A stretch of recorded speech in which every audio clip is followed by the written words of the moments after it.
Refreshers, Nicole Lauren from Refresh and Style. So today we are diving into our hot mess kitchens.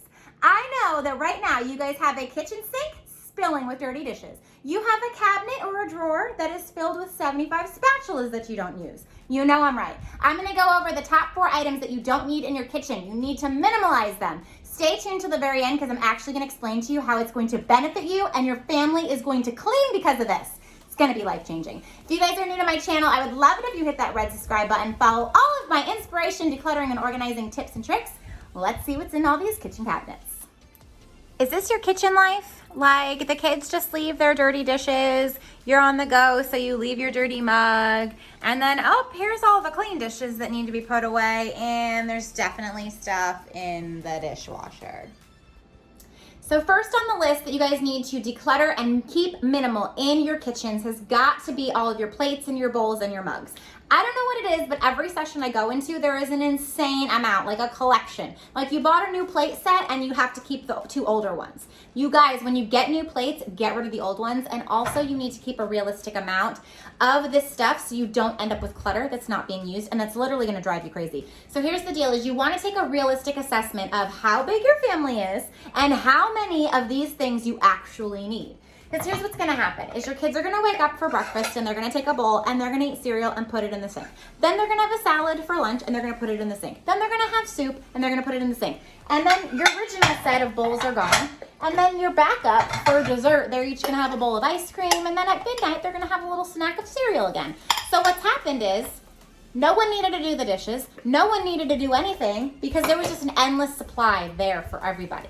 You need to just keep the amount that works for your family. So we are a family of 3. I don't have more than 6 bowls. I have 1 for each of us, do your dish, and then I also have 1 for I have company. I understand some of you have large families that come over all the time and you're entertaining. I suggest if you need to keep a larger amount, take those out of the cabinet. You're not going to access them. If you just use them for Christmas and Thanksgiving, put them in a bin and they go up with your holiday decor. They don't need to be taking up space. Now let's chat about mugs. I know you guys have like 3,500 mugs in your cabinet right now. You have the set that came with your dishes, and then you have all those ones that people gave you gifts of, your family for Christmas. You got the mix match ones. You have that one that has a sentimental value, the one that your kid gave you. You don't need all of those mugs. I don't know what it is about mugs, but people have a hard time getting rid of mugs. Take the emotion out, see which ones are practical, see which ones you use the most, and keep a realistic amount for your family. So for us, we actually have 6.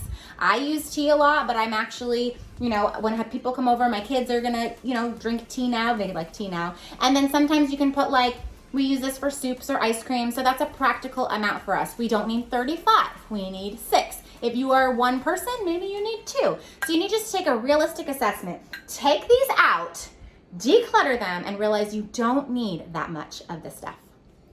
Next on the list has got to be utensils. I don't care what you're thinking right now. There's no way you can sell me on how you can have 75 spatulas.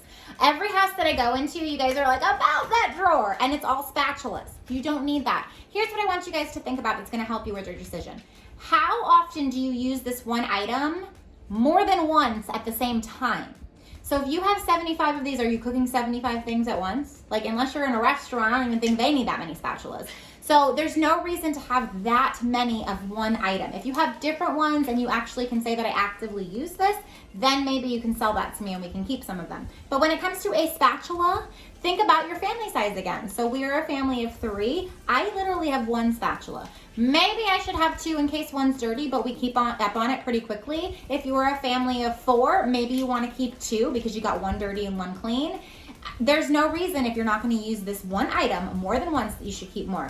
Another thing I see all the time is you guys have all these different sets of utensils. So you have your wood utensils, you've got your sterling silver utensils, you've got your black plastic ones. Why? Why do we have all these utensils? We don't need them. And some of them are the same purpose. We don't need a plastic, a silver, and a wood spatula. You just don't need it. So if you have certain plates that you need certain textured utensils for, I understand, keep a realistic amount of, again, but figure out what style you want in your house and stick with it and run with it because this is way too many. You don't need all this. You need 1 soup ladle. You need 1 spatula. If you guys know that your family cooks a lot more soup, or if you guys know that you cook a lot more pasta, maybe then you can keep a couple. But justify it when you take that realistic assessment of your family versus what you have. So number 3 on the list is another item I see you guys hoarding in your kitchen. I see it right now, and you guys are gonna be like, yes, she's right, she's talking about me. So I'm talking about mixing bowls and casserole dishes. Why do we have 87 of them? Why? I just decluttered a house last week, and we took 16 of these out.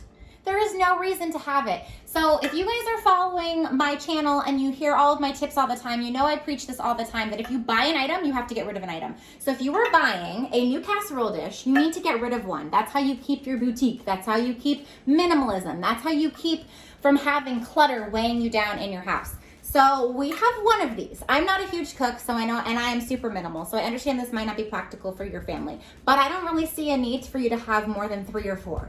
I understand if you have the ones that stack in here and they're different sizes, keep one set. How many times do you actually keep more and not use them? Think about that. So a lot of times people think, oh, well, for holidays, for Christmas, for Thanksgiving, I have people over.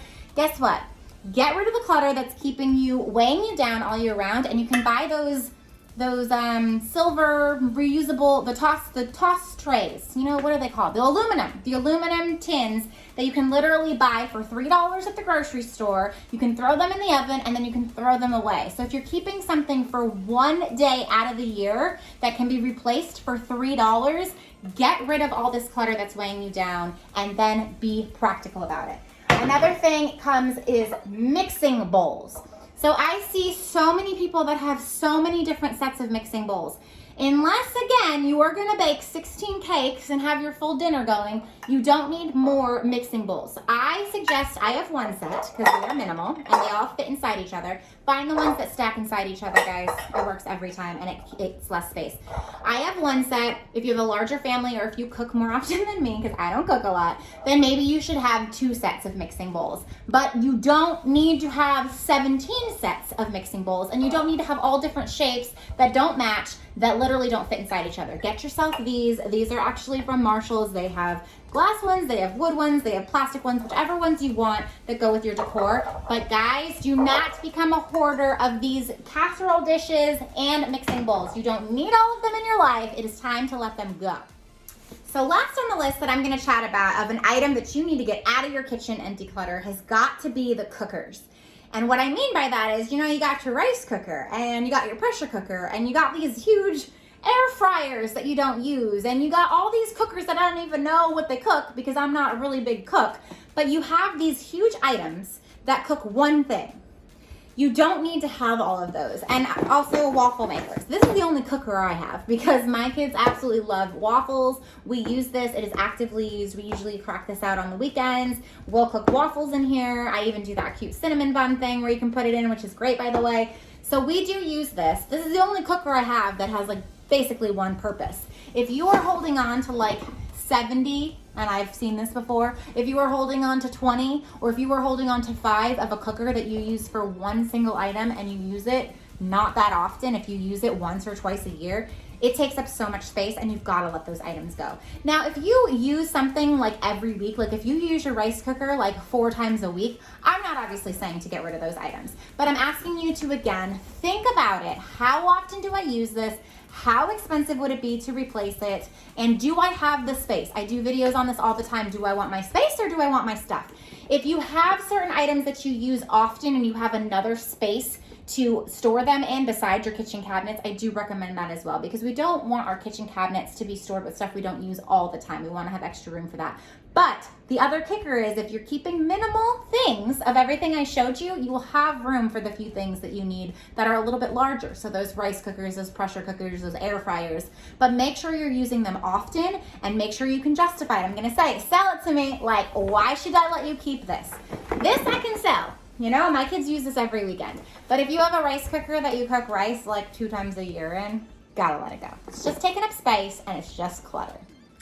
So you guys stayed till the end, and I told you I was gonna share the best part, that how this is literally gonna get your family to help out more. That's all we want, right? Like, can someone else do the dishes? Wondering how to keep the sink clear and clutter-free of dirty dishes?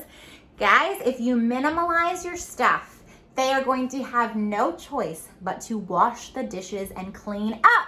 Like, the answer is here. The answer has been here all along. It has been right in front of us. You want your kids to wash your plate? Minimalize your plates that you have on hand. They are not gonna have that endless supply of, oh, I need to do this for my ice cream, and oh, I need to use this for my salad and my soup, and blah, blah, blah. They're not gonna have that option. They don't have that many bowls to be accessible to them. So they are going to get in the habit of washing them. This took a little bit of a transition. It's gonna take a transition for your family. You're gonna hear the, we don't have an extra dish, I have to wash it. Like, yes, you're gonna hear that from the kids, maybe even your spouse. You're gonna hear that around the house, but what it's gonna do is actually gonna transform the process, and it's gonna make them be more on top of washing the dishes, because if you don't have as many to work with, you're gonna have to keep up with the supply that you have. You're gonna have to take care of your stuff. Like, what a concept, right? If you have less stuff, you're gonna take care of it better.